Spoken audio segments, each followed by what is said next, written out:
You are what you eat. What does that mean on today's feast of Corpus Christi? This is Father Max with Ready Set Gospel. Welcome back. Today, the church celebrates what traditionally has been the 70th day of Easter, which culminates that great set of 7 days times 10, giving us the 70th day, kind of the culmination of the holiness of the traditional Easter season. And we celebrate and launch that feast, taking us into the remainder of ordinary time. Today, we celebrate with great devotion the feast of Corpus Christi, the most holy body and blood of Christ. And that's the gift that we receive every time that we gather for Mass on Sunday, that gift of the Eucharist, our thanksgiving to God, and Jesus Christ being made present on the altar.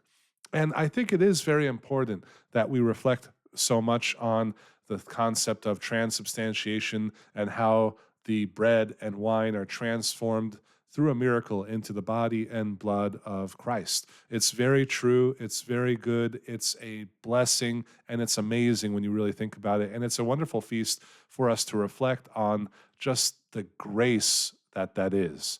One thing, though, that we should not overlook is, of course, if the body of Christ is made present on the altar and we receive the body of Christ and we consume reverently the body of Christ, and if we are what we eat, what does that make us?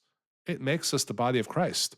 We're the body of Christ when we gather together and assemble in the church, in that great ecclesia, the Greek assembly, to gather together and to worship God with dignity and devotion.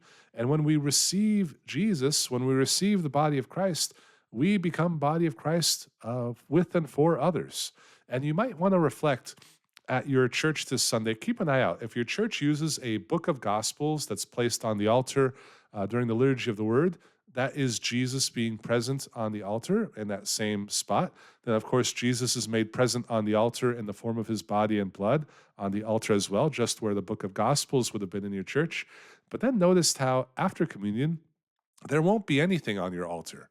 There will be no book of Gospels, and the consecrated species will have been taken away from the altar. The altar isn't quite bare because there's still altar cloths on it, but the altar is empty. Well, why is that? Well, that's because at that moment you have received Jesus Christ and you are the body of Christ, and Jesus is dwelling in your heart at that very moment.